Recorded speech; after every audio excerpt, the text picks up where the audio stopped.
Hakim Ziyech. Hakim Ziyech. Hakim. Honestly, you guys, he's become a talisman for us. I think it's just simply safe to say that now.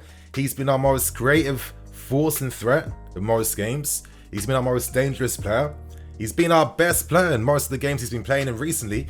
And as I've been saying for a very long time, the reason why I can never, ever give up on this player is because he was not playing in his best position. And I think after seeing him performing on the right hand side over, many games now consistently, I feel it's safe to say that, Tuchel had been misusing the player for a very long time. I mean, I give credit to Ziyech though, he did adapt. He works very hard on his off the ball work rate.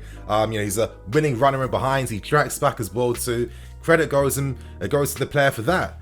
But playing him in his best position really unlocks the player, and is it any surprise that having that left foot down that right hand side from the Alonso cross at the right time was enough to get us through what was a very tight and tough game, to be honest with you guys. In today's video, I'm going to break down some of Tuchel's decisions tactically with the lineup. I'm going to talk about other players as well, such as Lukaku, Rudiger, plus other big game moments as well. So I hope you guys definitely do enjoy. If you enjoyed today's video, smash a like button if you're happy we've picked up the 3 points away from home. And to start with things now, I think we have to discuss the lineup, because this was one of the most interesting lineups I think I've ever seen Tuchel pick.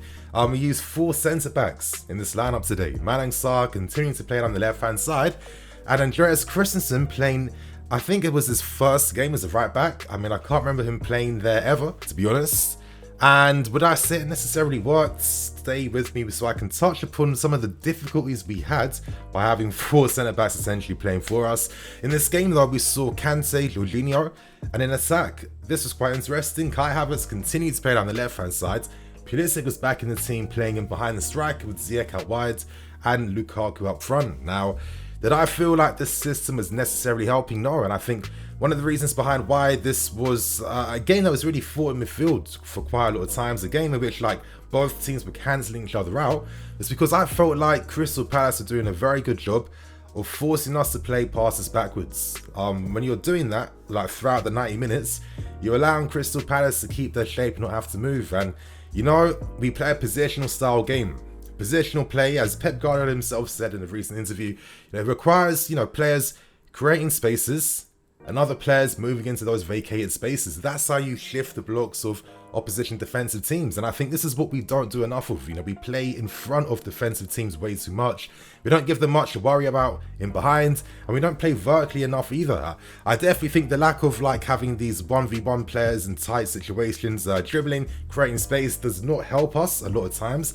And this is why we become such a horizontal team that's only playing passes sideways. In this game today, our attacking players were getting isolated. Kai Havertz down the left-hand side, when he's receiving passes, he's got no support around him. He's got no options really to, get in behind and create much danger. He's getting overloaded by Crystal Palace out wide.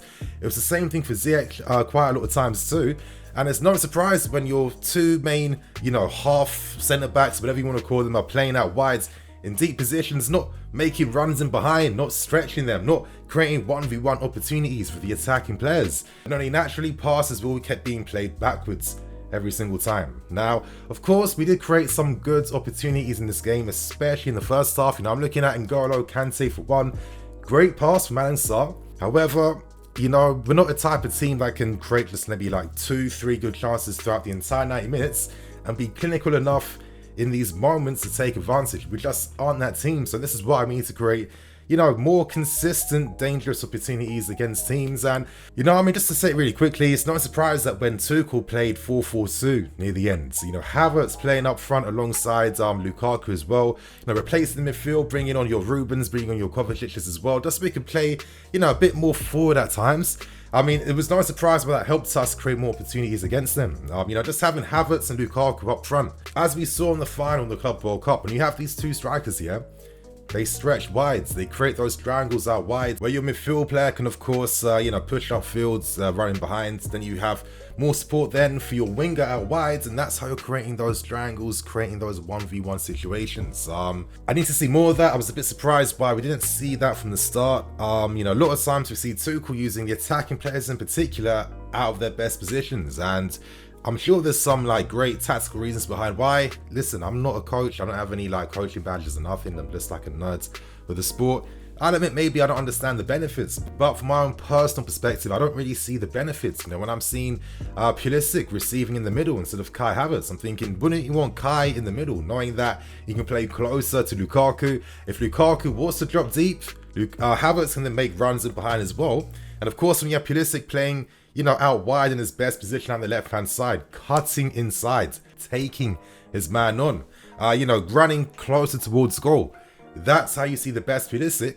And that was the Pulisic we were seeing in the Club World Cup final just last week. So, I don't know, I get a bit maybe frustrated because I think we can all see the players kind of suffering in that sense, not consistently playing to their best strengths. And, you know, I like that to change in the system. And to be honest, I don't really understand why it's not like this. Regardless, to be honest, you know, Palace made things very difficult for us, but I do feel like we make games harder for ourselves because when it comes to just breaking teams down, we're just not doing it effectively enough. You know, this was yet again another game in which Lukaku was barely involved, and in the first half there was one damning stat that came out. You know, he had 2 touches that entire 45 minutes, which isn't good enough. However, it's not the first time we've seen many players playing that forward role not getting involved, and I know the solution was to have Lukaku drop deeper to, I guess, show more agency and show more willingness that he wants to do something in the game. I don't necessarily agree with that take because if Lukaku leaves that essential position, we have no threat. You know, we'd have no one to, drag or occupy any of the Crystal Palace centre backs, and that's going to make our lives even harder when it comes to breaking them down. You know, if you're going to use Lukaku this way, you need to have someone playing off of him.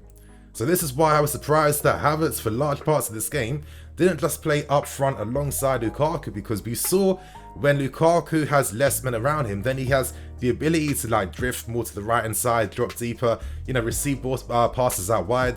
It's these types of things I see tactically that I just don't understand all the time, because we eventually do the right things later on as the game is going on. But I don't understand why we don't play like this to begin with. And then let's say when we have the lead, then play our normal way so we can just see the game out.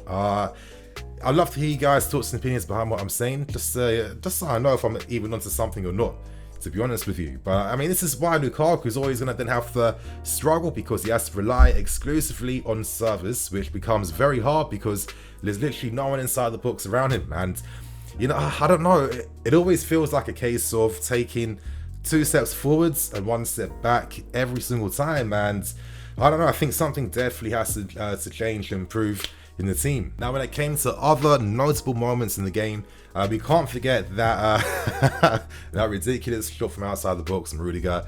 I really felt this time, I thought he had it. After seeing 10,000 shots from outside the box from him, most of them going clear in the stadium completely. When I saw Rudiger hit this shot today, I thought he's done it. Outstanding save to stop that.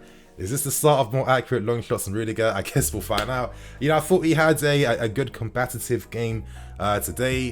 This was played at a very good tempo. I thought the referee allowed quite a lot of fouls to go just to maintain the intensity, which today I wasn't really too opposed to be honest. But Crystal Palace had some dangerous moments. Of course they are. When you have players like Elise, who I thought played really well against us, one of my favourite players in the Premier League currently right now, and Zaha as well. They had their moments, and there was one from Zaha in particular where, he had the opportunity to go 1v1 and came very close to putting that in the back of the net. So, Palace really made things quite difficult. Big challenge for us in the game today, but, I still feel like we make it easier for teams to defend against us because we just don't penetrate these teams enough, and that is the most frustrating thing personally. I guess in the end, the triple substitution that Tuchel made was the key thing that helped us get back in the game and win it. Change the dimension up in terms of how we were creating chances, and the threat we were bringing, I felt like we were able to go more 1v1 against Crystal Palace's fullbacks as well too, and that was when Ziyech started to get himself back into the game as well. I guess we should have always had belief that we were going to find a winner eventually in this game. We came very close when we had our earlier goal ruled offsides, due to VAR. Lukaku was just marginally offsides. One of the first times and only times that he was found very early on, because Lukaku constantly makes these early run attempts, which never ever get found enough, and it is a bit frustrating personally. It was a good shot from him, hitting it low and hard, which forced the rebound for Ziyech, who, you know, I feel like he's quite underrated when it comes to knowing when to time his runs inside the books. Gets on the rebound, but again, it wasn't enough. But that moment told me that, okay, we have one more opportunity in us to take advantage of this entire thing, and that came courtesy of Marcos Alonso's, great ball from the books. Malang Sarr beforehand. Listen, he's not really a natural left back. I do think he's quite passive on the ball. Other than that, one really good forward pass on N'Golo Kante. Just that wide, I feel he constantly plays backwards all the time, and his delivery when it came from crosses outside the box just wasn't doing that all today. So in the end, the subs made things work. However, I guess give my closing thoughts. We've seen what Ziyech can do now that he's playing in his best position down the right-hand sides. Now imagine if players like Havertz and Pulisic and others were also afforded that opportunity to play down their best positions. Is it wrong to assume that we will see their output exponentially improve in the fields? I will leave this question with you guys. I think at this point in time, we have to take any win how it comes. Of course, it's a bit of an anticlimactic game once we've returned as champions of the world, but this is the Premier League, and this isn't the first time we played like this, so I guess it's going to be a grind fest to secure Champions League football coming into the season. So you guys, on that note, I'm going to wrap things up, keep things moving. I'm the EFC, this is Blue Line TV. Catch you guys later with some more videos. Cool.